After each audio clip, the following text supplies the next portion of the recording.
I bought 3 broken, massive diesel heaters. We've been slowly repairing these, and heater number 2 is now the next victim. Been so long since I worked on this one. Let's refresh ourselves. In the back houses the engine, a little Cat C 1.5. We got the new battery in here. We're waiting to do a full service. It's got to prove itself. On the burner side, which is behind this panel, new hose has been installed. Let's pull out this bolt and see what's behind here. I can't remember what we did. Okay, so we're looking pretty good there. That's installed. Don't let me forget, I put that up there. And we got to go grab some tools. We're going simple. The socket rail and stubby ratchet. I know enough to remember the engine works. We started that before. But between all the other projects, I just don't recall if we ever tested these burners.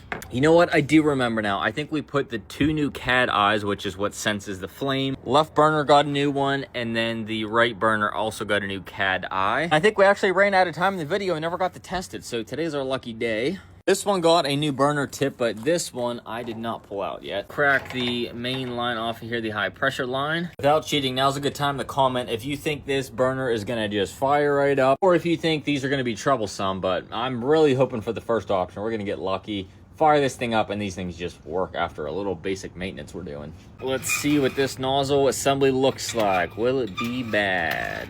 Ugh, not terrible, not great.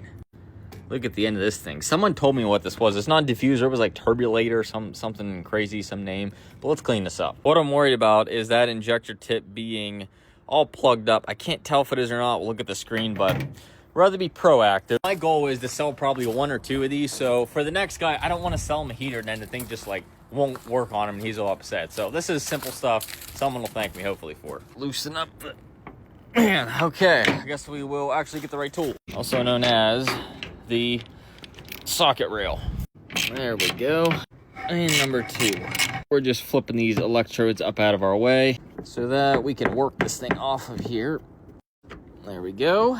I was trying to do no gloves, but man, just at 29 degrees, touching all the metal tools gets a little harsh on the hands. So we'll grab these guys. I'm actually pretty happy. If you're looking for a pair of gloves in the winter, these work good and I can still record because they work for a touchscreen. Except you don't want to get diesel all over them. So let's see how bad this filter is, if it's even bad at all.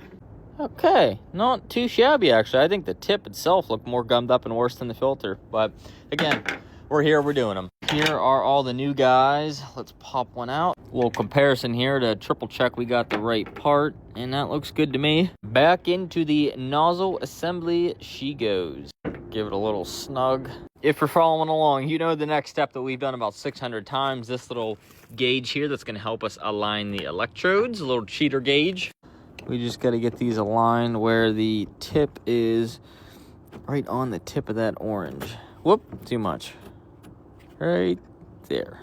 Tighten our keepers on down. That leaves us with 1 fully assembled burner unit. Let's put this back in and cross our fingers. So by this point, we have 2 new cat eyes and 2 new nozzles on both of these. Reverse the process here and tighten this line. Flip the lid, cross our fingers. Didn't forget this, that's good. We'll put our bolt to hold the cover back down. This one, I remembered everything here. It came back to me, so we'll put it back down too. Bolt back in place. We're gonna really test this generator because tonight, it's pretty cold out. Looking for 140 PSI on these again, so we'll get these lenses cleaned off. Get this all cleaned up because we need to see green lights on the corner here where it says flame. Can't remember, did the work lights? Oh, look, we've had work lights the whole time. I just forgot. Well, except in here, we just have our own work light in there. Definitely gonna hit the preheat on this one. Give her 1 more round, holding it for about 5-6 seconds. And contact.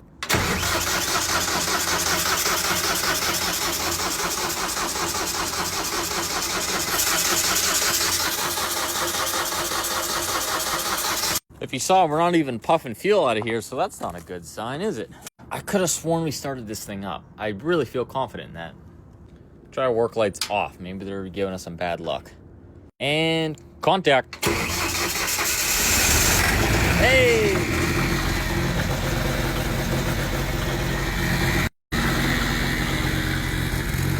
She's cold.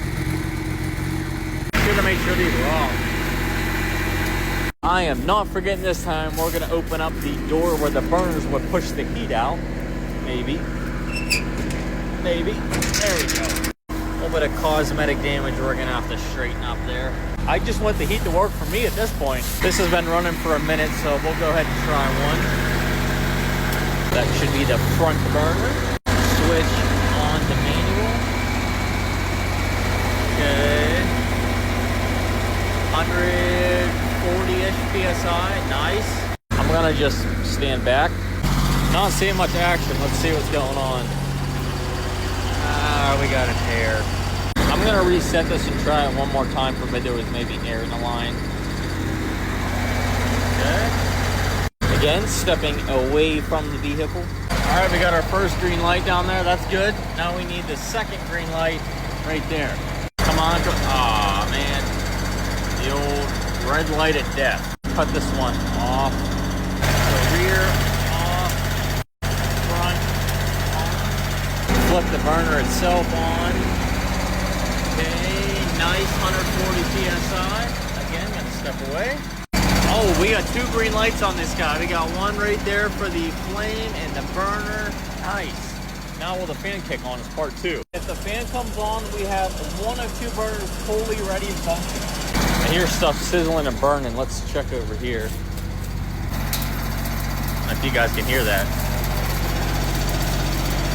I can feel the heat. I know there's a flame in there, but we just need the fan to come on so it can do its job. Looks like this thing aired out. Oh, nope, there it goes. Here we got the fan going. Nice. Well, we don't have a flame. That's not good. So we had a flame, lost the flame, got the fan. Now we don't have a flame. See why the... Oh, no, it came back on. Relit. Perfect. Oh, I cannot wait to warm my frozen hands up. Woo, yeah. While I'm feeling optimistic, let's try this one more time on this thing. I guess we gotta turn our breaker on first. 2 for 2, can we do it? Let's find out.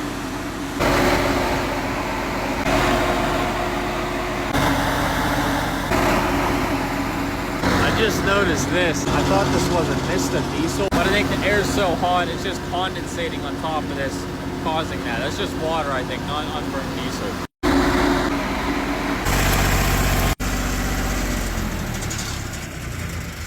Let that guy cool down. To put in perspective how much heat is coming out of this thing, your average house furnace like mine is 120,000 BTU for the whole entire house. This is 1 million BTU. Full operation, both burners going, it is burning 5 gallons of diesel per hour, aside from what the generator takes. So when these things are full tilt, they are sucking the fuel down. Now, why isn't this one lighting? So I'm kind of starting to second guess myself. This should be the old burner assembly that didn't work from heater number 1. And I'm starting to wonder if I maybe got these mixed up. Maybe I accidentally put the bad tube into this heater because it's acting the same way. Smokes, little flame light, done. Doesn't actually light the whole way. This one we will troubleshoot in another video, but her recommendations, heater number 3 is actually going to be on a separate, I can't say it, but it's where you put really long videos. If you want to go over there and, you know, hit the notification for that, I'm planning to do just one huge long, probably like hour and a half video of getting this thing start to finish, as long as it doesn't go up in flames and ends very quickly. That's the plan.